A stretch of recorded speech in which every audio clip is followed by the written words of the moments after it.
Welcome back to the morning show here on Arise News. Thank you for staying with us. After barely a month at the cinemas, a new film, Everybody Loves Jenifa, has emerged Nigeria's biggest box office film of all time. The film was grossed nearly 1.5 billion naira from cinemas in Nigeria and is enjoying theatrical release in 30 other countries of the world. Well, we're now being joined for a conversation around all that by Moses Babatope. He's the CEO of the Nile Group and the brain behind the global success story of Everybody Loves Jenifa. We're going to focus on the naira and kobo, pounds and dollars behind the huge figures from Nollywood's top-earning films at the box office during this past holiday season. He will also touch on cinema's contribution to the country's GDP and what his Nile Group is doing to put other Nigerian films on the world map. Good morning and welcome to the show. Good morning. Good Thanks morning. for having me, and Happy New Year to you. Happy New Year to you too. Good Happy morning. New Year to you. You entered the new year with dollars and pounds. I love this. Congratulations on, this is a success. Jenifa is such a, Funke Akindele is such a formidable, she's Jenifa, such a formidable force, in the movie industry, but one cannot underestimate all the things that go on, behind the scenes,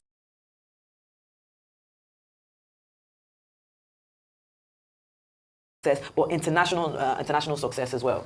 Well, and thanks for having me here. It's a combination, and I have to say, with particular emphasis to Everybody Loves Jenifa, it's a combination of a very strong product, and in this case an IP that has been known for over 10, 15 years. If it was very popular TV series, episodics with very engaging characters. The fact that you have a filmmaker that has never been shy of committing best efforts to marketing. You have also a filmmaker that's committed to the cinema distribution or cinema exhibition outlet in terms of showing a film, and has also shown a level of consistency. You also have a filmmaker that's shown that they're getting better and better in what they do. So a combination of all of that, as well as a very resilient cinema sector. If you look at what the cinemas have gone through over the last 3-4 years, yes. If you look at particularly the election year of 2023, between the cash crunch and the the elections itself, and the devaluation and all of that, it takes to a ready sector that has reinvested in itself, and a sector that also is producing the right kind of content to be able to deliver those kind of results. So like I said, it's a combination, and you have to give it to the audience as well. The audience are against all odds paying increased ticket prices to come out. So good product, great marketing, formidable, resilient sector, and again, timing as well. Yeah. Those kind of factors have worked very well. Okay, thanks. Fantastic, analysis, Moses. And we must thank you, because I remember that about this time last year, you were on the show to also do the same kind of a thing. I think, which film was that by It was Funke? A Tribe Called Judah. A Tribe Called Judah. Yes. So what has happened is that Funke has basically beaten our own record, isn't it? Yes, she has. All right, so in terms within the calendar year. Yeah. I mean, there must be something special about this Ikurudu born Lagos girl, But let's talk naira and kobo of it. Yes. In Nigeria, I know that it is Film One that is distributing, and Nile is assisted with 30 countries. Yes. But in naira and kobo, dollars, pounds, and euro, where are we? How much has it rated in Nigeria and overseas? I believe, like Chief said, it's just over 1.5 billion in naira. And naira accounts for Nigeria, Ghana, and Liberia. Okay. Nigeria is easily 92 to 95% of that number. Okay. So typically, you address it as a Nigerian number because of the overwhelming Nigerian contribution. In the 30 other countries, and a number of them are still being released as we speak. So, for example, in Finland, we're releasing on the 24th. Finland? Yeah, we're going to Finland. Wow. And very interesting, we have 2 screenings in Finland on the 24th and the 27th. In Italy, we have in 4 cities that's coming. So we've tried a various range of distribution mechanics, if you like. Yes, it's still theatrical, but rather than maybe going the 1 week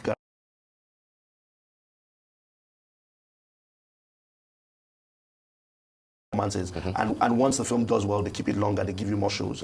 So in terms of pounds, dollars, euros, as you've called it, the main territories have been the United Kingdom, and Ireland has come in very, very strong. The US and Canada very, very strong as well. It's showing in the US and Canada as we speak? It's showing in the US and Canada as we speak. It's showing in the UK, it's showing in Ireland. Of course, showing Sweden, Germany. We've come to an end in Sweden, we've come to an end in Germany. Is this the first Nigerian film of this era that will get that sort of theatrical release simultaneously?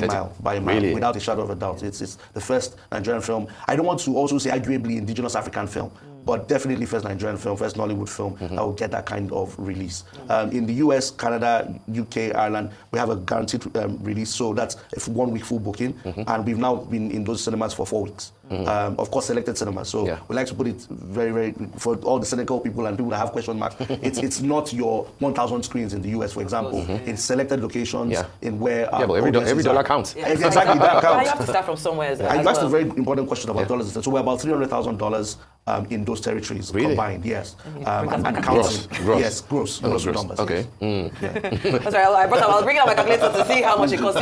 Definitely you have gone by a mile, and it's interesting that your company is called Nile. So definitely there's something there. A good wordplay by a mile.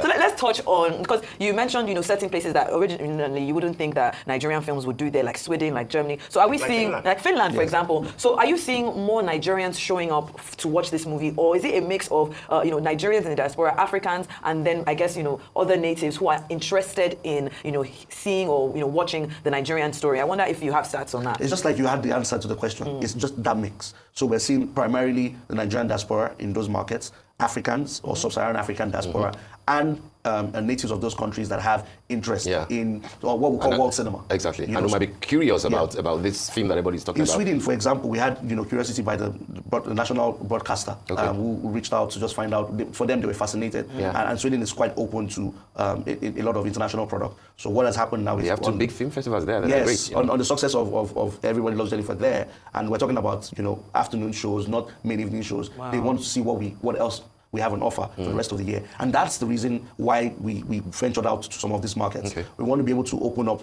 more, more avenues and more countries to see what, storytelling from Nigeria is about. So of course there's a commercial imperative, but there's a cultural and there's also a, distribution, imperative. Well, just to quickly follow up on that, I want you to also shed light on how investment in the film sector translates into broader economic benefits, such as, job creation and, foreign exchange earnings, especially with the film's release in, 30 countries. In my introduction, I spoke about, how cinema is a contributing factor to the Nigerian GDP. So can you touch on that a bit, please? I mean, we've just seen it for ourselves. And whilst, we cannot take away from the amazing performance Funke Akindele's Everybody Loves Jenifa has done, there are 3 other big competitors as well in that window, in, Tony Abrams, Alakada, and Badambuji, in AY's The Waiter, in Messiah Igbe's Thing Line, and there are even a few other films like A One Night Guest. And why I'm touching on all of this is, you just look at the ecosystem of people that are writing on these films, people that are set designers, people that are actors and actresses, people that are editors, and then you take away from that to all those people that are buying tickets. What's it called? Everybody Loves Jenifa sold over 300,000 tickets and counting. For 300,000 tickets and counting. Yeah, because somebody was giving an analysis that for Everybody Loves Jenifa to make, I think $1 billion if tickets were at 5,000 or something like that, you needed to sell 200,000. Now that he has done 300,000, so I mean that's huge. Isn't that's it? huge, and for me, selling. And I think we shouldn't isolate from the tough economic reality we have out there, which is that very strong inflationary winds, everything just working against businesses. Let's not forget that there were strong entertainment options for people to choose from. There was traffic issues, cost of energy, all of that. There's enough reason for people to sit down at home and do something different. But people have voted and said they want to consume entertainment in a shared and communal way. And and for me, what's happening is there's transfer of wealth from people that want to go see it to these businesses. These businesses are paying salaries to people working. Those people are paying taxes. So one way or the other, the economy is the better for it. Another thing that's happening is we're also formalizing creativity. We're showing that creativity can be demanded. Creativity can make money, as we've shown that locally and internationally. And one of the things we're documenting very well is to kind of show a roadmap from inception to execution to exhibition, that this does make money and that there's data to really back it. And for me, that's what's exciting, because a lot of times when the sector is being looked at externally, people don't quite see what it takes and don't quite see how the value is created and how the value returns. And I'm happy that year after year we keep talking about record numbers, keep talking about progress being made. There's an avalanche of questions in my head. We could do this for 1 hour, honestly. But let's take a couple. All the 4 films that you mentioned, Everybody Loves Jenifa, Tony Abrams, AY's, Messiah Igbe's, they will have raked in total more than 2 billion naira, isn't it? Correct. In December. So that shows to me that this is a productive ecosystem. That money is coming out. But 2 things will be there's a report, I believe, from, is it CN they are called, Cinema Owners Association or something like that, that the number of people who have come out this December is still kinder lower to the number of people who came out a few years ago, even though those who came out this time around are paying more. So the question would be, is that progress? Then secondly, the 4 films that you have mentioned, there were issues of complaints and infighting, allegations of one film being favored by cinema houses over the others, allegations of, were those tickets actually purchased by people or were they donations and things like that? So much so that, one of the most influential film groups in Nigeria, which I'm sure you are aware of, is asking for an audit. Do you think that there could be manipulations in how some films do better than the others? Thank you for those questions, very penetrative questions. I will start with the first one, and just to kind of put it again into context and without, one has to really highlight the success of December 2024. 2.8 billion was the number generated, 538,000 admissions in December 2024. Wow. 1.6 billion of those were Nollywood, box movies. I think 1.6 or 1.7 of those was Nollywood movies. 60% or 61% was Nollywood movies. And for me, that's for any indicator is success. Again, and when you then kind of compare to years ago, we're talking 2018, 2019, when we peaked. And for me, it was peaking. And I call it peaking because pandemic afterwards kind of reset everything. As with every sector, the airline sector will tell you everybody's still a shadow of what it was in 2018, 2019. And so, when you just look at everything that has had to go through and then add the component of streaming, which we don't like to see as a subtractionary element, but it has become a competitive element, in our sector.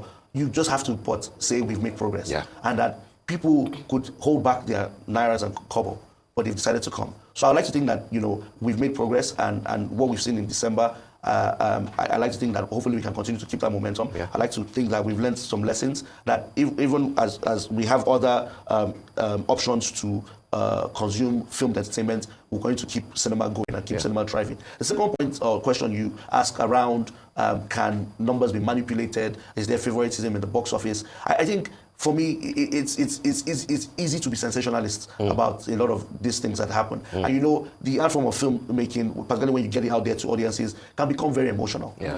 Especially when you're there in the arena, and I have to call it arena because it's very competitive. Yes, and the battlefield of some sort. Yes, you have these 2-3 weeks that people are out and they really want to see films, and which ones do they want to see? I can imagine that there'll be skirmishes. It will be an exception. It won't be the norm that films are favored more than the other. Especially if you have a fairly consistent winner. Exactly. Exactly. And you're going in and you kind of already know, like, there's momentum with a particular brand, that's well known. So that's why for me, there's no wind assistance, for this winner. I just found some of the concerns, like, I found it kind of laughable because I'm like, come on, the year before and the year before that. Before. And in 4 years, one person has amassed over 3 billion, in this particular window, and has shown this level of consistency and has always upped the bar and the ante in terms of marketing. So for me, I just think that was, quite unnecessary, but again, it happens. Crying wolf where there's none. I think for us as the cinema sector, it just basically, working us to, our responsibilities to not rest on our laurels, to take the feedback on and make sure that if there are any skirmishes, we try our best to address them. Very quickly, Moses, there's something, Shaitan, please indulge me. Because you mentioned somebody who has raked in 3 billion over time, like in 3 or 4 films. Very quickly, there's something that I've observed, and I also see it in Funke's Everybody Loves Jenifa. Association with known entities, not just people in terms of say an estate.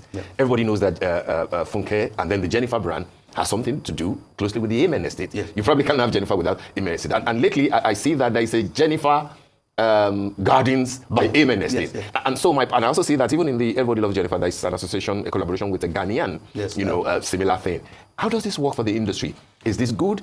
Of course, beautiful layout, beautiful sceneries of Amen estate. Then as an investor in films and as a partner, how will you look at it? I think straightforward answer, I think it's very, very beneficial to the industry. I think someone like Funke has understands, the studio system where you are presenting your own your film IP, your creativity as an entity that can be partnered with, and has shown that it's so valuable that if partnered with, you can also earn some value from. And I think that this is the way we want to be positioning, creative work. Absolutely. If you look at the likes of Barbie, for example, how many, year franchise that came back, I was the, phenomenon of 2023.